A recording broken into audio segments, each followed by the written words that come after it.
Hey, party people. I don't know if you saw my post where my doctor recommended to me that I quit caffeine, but I quit caffeine. And this is why I'm wearing the hat today, because I didn't feel like doing my hair, because I'm tired. Quick aside, if you're watching this before March 12th, I am having a book signing event in Oakland, California on March 12th. I have the Eventbrite link in the description box with all the information for the event. So if you are local to me, please do come. We're going to have raffle prizes, including a free 30-minute consult with yours truly. And we'll have books for sale there, but you can also bring your own copies that you already ordered online or got at a bookstore. We'll have an interview and an open Q&A session, all that kind of good stuff. So if you're local-ish, come by. It'll be a good time. So this is going to be a sourcing Q&A video. I got so many questions. This is going to have to be broken up into multiple videos. So if you have any more questions on sourcing, drop them in the comment section below. Number one, how to source. I want to make something very clear, okay? Sourcing is not just walking into a place and buying a thing, okay? It's not like when you go into a McDonald's and you ask for French fries and that's it. You get your French fries, you pay, you leave. You never have to see any of those people again. That's it, okay? Sourcing is and can and probably should be a mutually beneficial business relationship, okay? Let me tell you why. Because sourcing is a pain in the butt. Okay? If you started already, like if you started trying sourcing, you already know it's a pain in the butt. And so ideally, what businesses like to do is have a roster of dependable vendors that they can go to, like, we need satin. Who do we know that does a beautiful satin who's not going to rip us off? Okay? And so forth and so forth. You know what I'm saying? Okay? And so I want you to think of it as approaching a business relationship. So if someone is a jerk to you, if someone behaves towards you like you're not worth your time and they don't want to answer your questions, and I want you to look inward. Are you being rude? Are you being demanding? Are you being entitled? Or are you being polite? Are you being professional? Are you asking questions that are valid? Like, if they're being rude to you simply because they know you're not going to order 10,000 yards, it doesn't matter what they have. You don't want to have that business relationship with them. It's never going to get better. Why buy from a jerk? Because if you want to continue to have a beautiful relationship with someone where you're paying for goods and they're working with you, and when you have a good relationship with a mill or distributor, they'll randomly say, we saw this and thought of you, all this kind of thing. It can be a really mutually beneficial relationship if you meet the right vendors. And so I've gotten comments before where they're like, oh, I went to this person and they really acted like all I was doing was bothering them. Don't give them your money. Okay? They don't hold all the power because you hold the money. They want your money. They need to stop acting like a jerk. Okay? Neither of you need to be acting like jerks. Okay? But like when you go in there and you ask questions, and if they're actual real questions like, what's your MOQ? Where do you ship from? And they're acting like a jerk because they're like, oh, you look like a newbie and you're not going to order 10,000 yards. Walk away. You're like, thanks for your time, and take off. And maybe you'll come back to them from a position of strength and they'll be kissing your butt, but whatever. Okay? So all those people who are like, oh, they act like I'm so beneath. You're not beneath them. You have money to spend and they want that money. Okay? Hold your head high, be polite. The end. I went off on this tangent because I hate rude salespeople. Yeah. Anyway, how to source. Well, you already know that I highly encourage a trade show because it's like running to a store that you have already heard of and you have like a general idea of what they have versus going to a mall or a neighborhood with lots of cute shops where you can look at a lot of great options before picking one. Okay, that's what that is. And if you have something extremely specific in mind and you know the exact place to get it, yeah, go to the one store, okay? But for a lot of you, you are just starting and you don't really know what's out there. And so it's good to go to a trade show, run around and just be like, wow. Because there's new stuff happening all the time. And I stay fairly up to date with fashion current events and new technologies. And I still went and saw a lot of new cool things I never heard of before. And I love it. I love that stuff. All right. So go to trade shows. They're literally everywhere. Just look it up. There are a few websites that can help you find lists of vendors, but do keep in mind that these directories, they don't have the full information. They'll have things like the name of the company and like their contact number, but you do have to call them and get all the information out of them. You can look up their website and all that stuff, but you're most likely going to have to talk to them individually one by one. So just keep that in mind. So one website you can go to is fashiondex.com. Okay. They are a fashion designer's resource website, and they have resources. They have a whole tab on low minimums. You can also check out CFDA.com. They have a resources section. CFDA is the Council of Fashion Designers of America, and they have a resources section. Okay. And then you can look up the directories of business buildings that are mainly fashion businesses. For example, in Los Angeles, we have the California Market Center, the Cooper Building, and the Newmart, and they're all in one intersection. Okay. And if you look up the California Market Center, they'll have a directory of all the offices, all the businesses that are in the building. And since so many of them are fashion oriented, you can see how they're in their little categories, and you could look up directories. And again, minimal information, but they'll show you what vendors are in the building, so you have a list to start from. Another thing you can do is look up if they have a kind of fashion incubator program local in your city or general area. San Francisco used to have one. I don't know what happened to it. I know Toronto had one. I haven't caught up with how they're doing, but different cities, different metro areas have fashion incubators, and see if you can use them as a resource, see if you can get involved, that sort of thing. Okay. And another thing you can do if you can't make it to a trade show is to actually search trade show name, exhibitor list. Okay. So you can just look up on Google Premier Vision exhibitor list, Magic Sourcing exhibitor list. Or by the way, if you want me to attend Magic, like another trade show like Magic, and post another video for the channel, let me know, because, I'm getting the handle on the gimbal. I think in terms of like production quality, the next one is going to be better. Practice, not magic.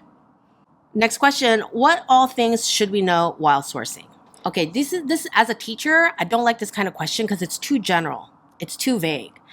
Like, the more prepared you are going into any kind of conversation, business negotiations, the better prepared you're going to be. Okay. I used to have this boss. Most of you know I used to work at a leather house, and she inherited this business from her parents, and she grew up in this business, and there was not a thing you could tell this woman about leather that she didn't already know, forget 3 times, and then remember again. Okay.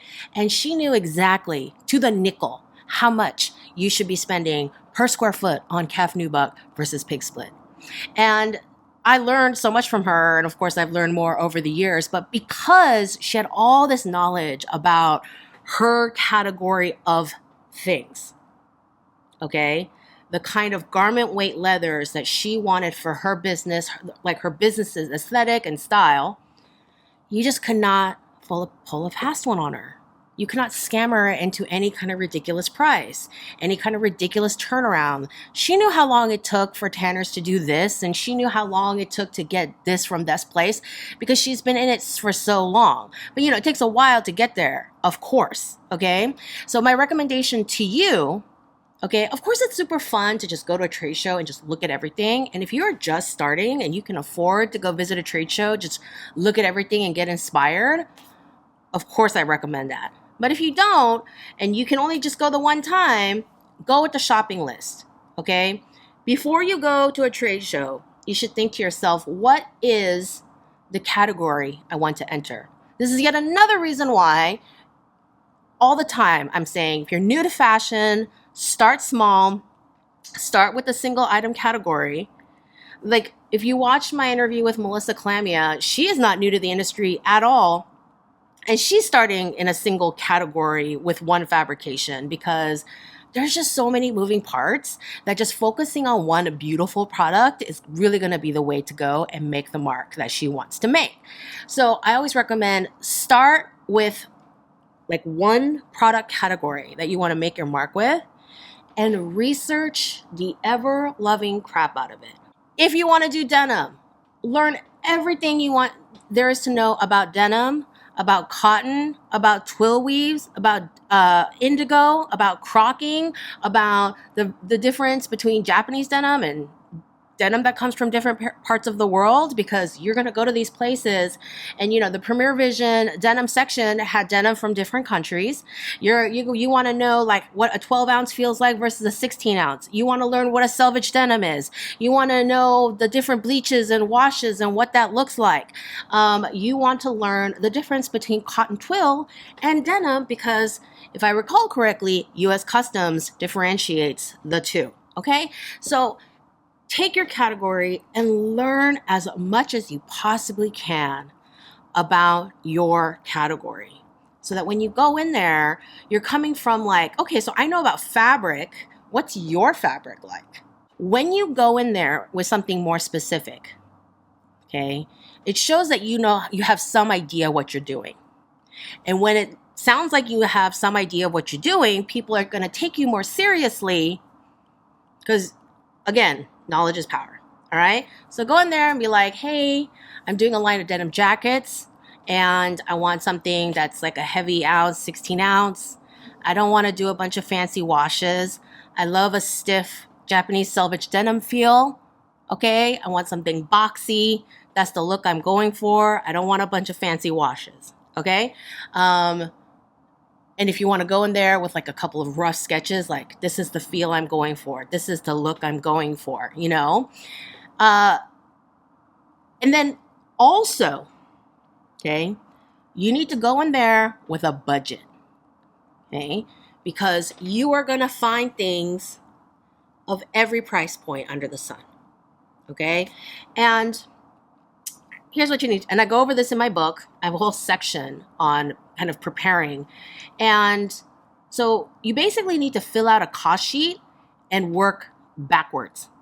Okay. So let's say you want to sell something at $200. Okay. You want to retail to your individual customer for $200. You have to do the math backward to kind of guesstimate like how much you can pay for sewing and how much you can pay for, fabric, and then divide that by how many yards you're going to need. Also add in like, you're going to buy a zipper, you're going to buy buttons, that sort of thing. You're going to pay for cutting, sewing. You got to reverse engineer a cost sheet with your end price in mind. I sell cost sheets, Excel spreadsheet cost sheets in my shop, shop.zoehong.com. Okay. And kind of reverse engineer your cost sheet so you have like a general idea as to what your budget per yard, per meter is. So you want to go in there and say, I'm looking for this kind of denim at this price point. And, you'll cut a lot of conversations short when you're direct and you really like, what you're, and makes you look professional to go in there and have very specific parameters for what you're looking for.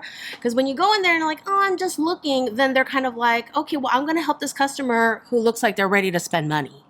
these really are the two key things to learn. I mean, there's so many things you can learn, but to me, I think those are the two key things that you should really study on your own before you walk into any meeting, whether it's a trade show or not.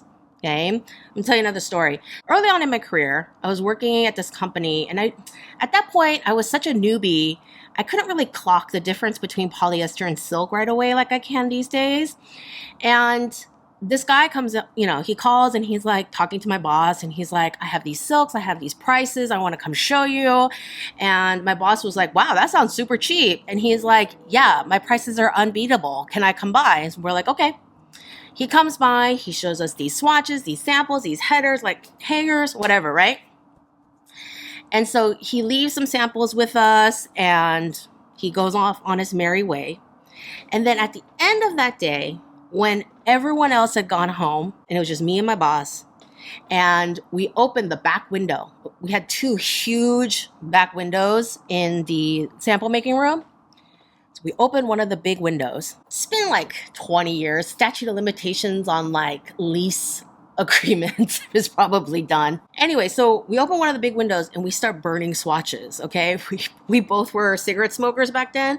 So we like had our little cigarette lighters out and we were burning all the swatches because you can do fiber burn tests. Now, for all the minors who are watching my channel, please do this with adult supervision. Okay, this is very important, right? So polyester is a plastic. So when you try to burn it, it won't really burn as much as it will melt. And silk is a protein. It'll burn like hair. Have you ever seen hair burn like that? Okay. Silk actually burns and then actually ashes up. Okay. And so we're like back there with our little cigarette lighters, burning all our little polyester swatches, and they were totally polyester, which is why they were so cheap. But it was that like doubt because we kind of knew at that point, like, how much a 24 mummy silk charmeuse should cost generally, right? Of course, prices here and there fluctuate, but it was not in the ballpark. And I really wish I could remember that company's name, but we never did business with them, of course, so I don't remember. But yeah, so the more knowledge you go in there about the fabrics you want to use and like what's being charged and what your budget is, all those things, the better equipped you're going to be to enter these conversations with the mills and distributors. How to decide whom to buy from.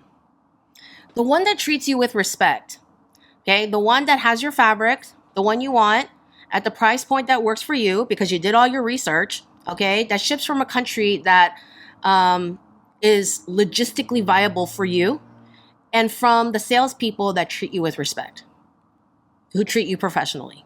What's the list of questions we need to ask the vendor? So I made a video a while back where I went to a very small textile show in Los Angeles and I did skits. It was really great because it was such a small, intimate show and I actually had like a relationship with one of the vendors already.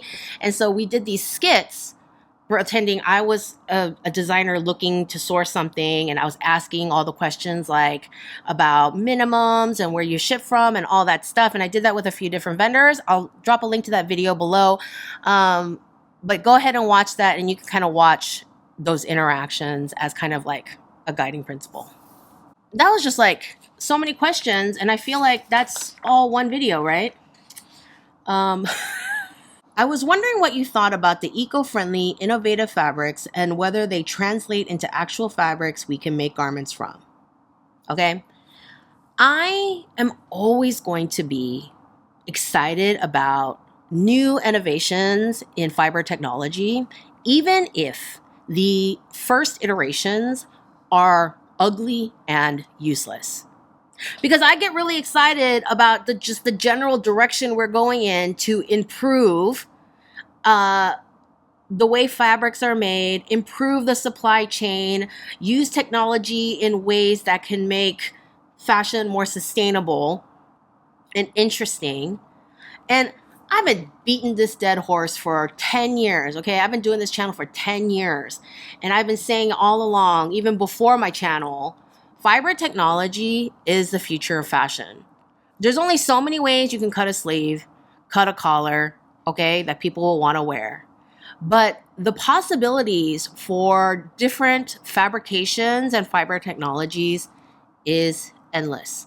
Okay, just take, for example, this little sliver of eco-friendly dyeing processes where I did a whole little section in my book where I kind of detailed a bunch of different ways that we are dyeing fabrics with less water, with less raw materials. Okay, just even that little subset of fiber technology is fascinating.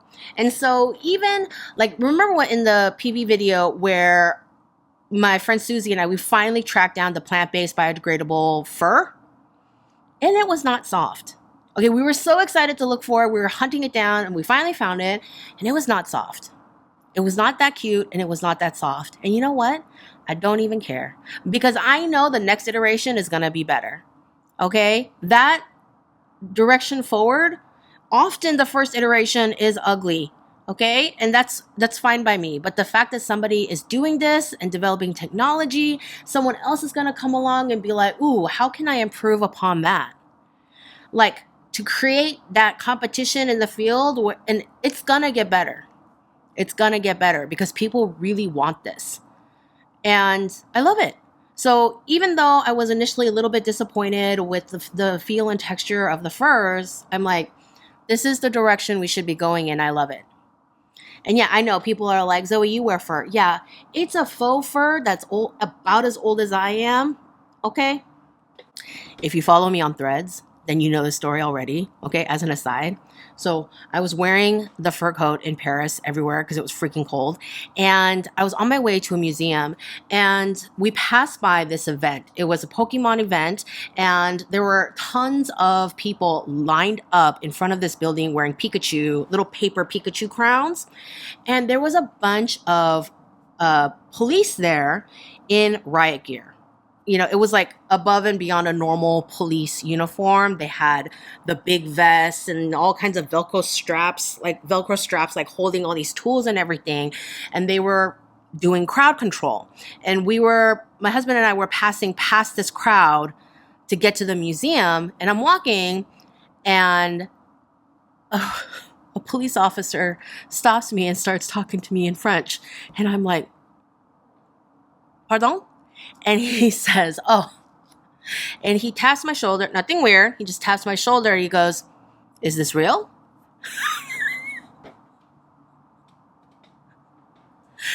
And I just looked at him. I'm like kind of skittish at this point. I looked at him like, no. And he's like, oh. And he kind of does this little wave like, carry on. And he walked away. And I was like, did I just get accosted by the literal fashion police?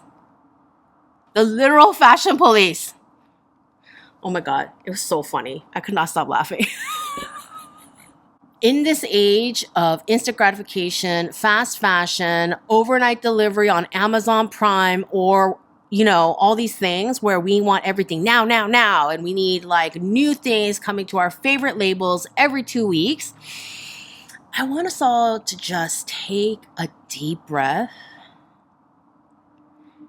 and calm down and slow down. Okay? Really good things take a hot minute. While we're talking about Paris, Notre Dame took 182 years to build. The people that broke ground never got to see it finished or even close to finished within their lifetimes. Okay? It's not that we need to be that extreme about things, but we could find a nice happy medium between a building taking 182 years and needing everything to be now, now, now, now, now. The first iteration doesn't have to be perfect. And this applies to you also. If your product sucks, what am I always saying? If your first one sucks, you're right on track.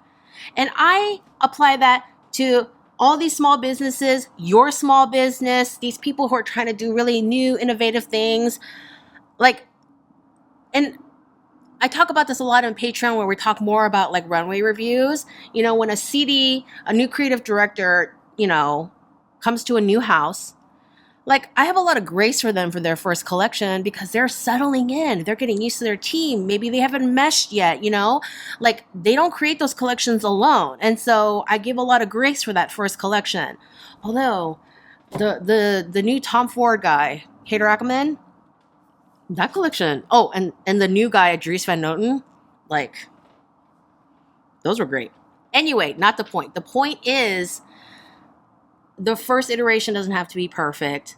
Let's see where it goes. It's like concept cars. The first concept cars are so outlandish, so ugly, but then we kind of keep going with the concept and we refine it for the masses. I think a good example of that was the 3D printer we saw at PV, where you saw first, the thing that caught my eye was that shirt that looked like it. Honestly, it looked like a keyboard, like little keyboard buttons. But then we saw all those swatches of 3D printed embellishments on very drapey fabrics. And that's very wearable, okay? You know, we had seen Iris Van Herpen do those 3D printed dresses, and, you know, that's not particularly attainable to most people. But these drapey fabrics with 3D printed embellishments on them, that is something way more attainable and wearable and mass marketable than a 3D printed Iris Van Herpen, even though it's beautiful, not talking crap, okay? And so I think we're getting there where we're seeing that progress being made, okay?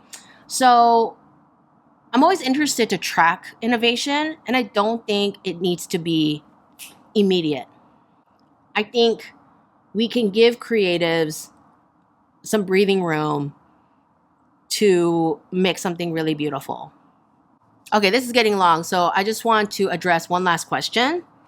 I have so many more, okay? Is there a fabric trade show in North Carolina somewhere?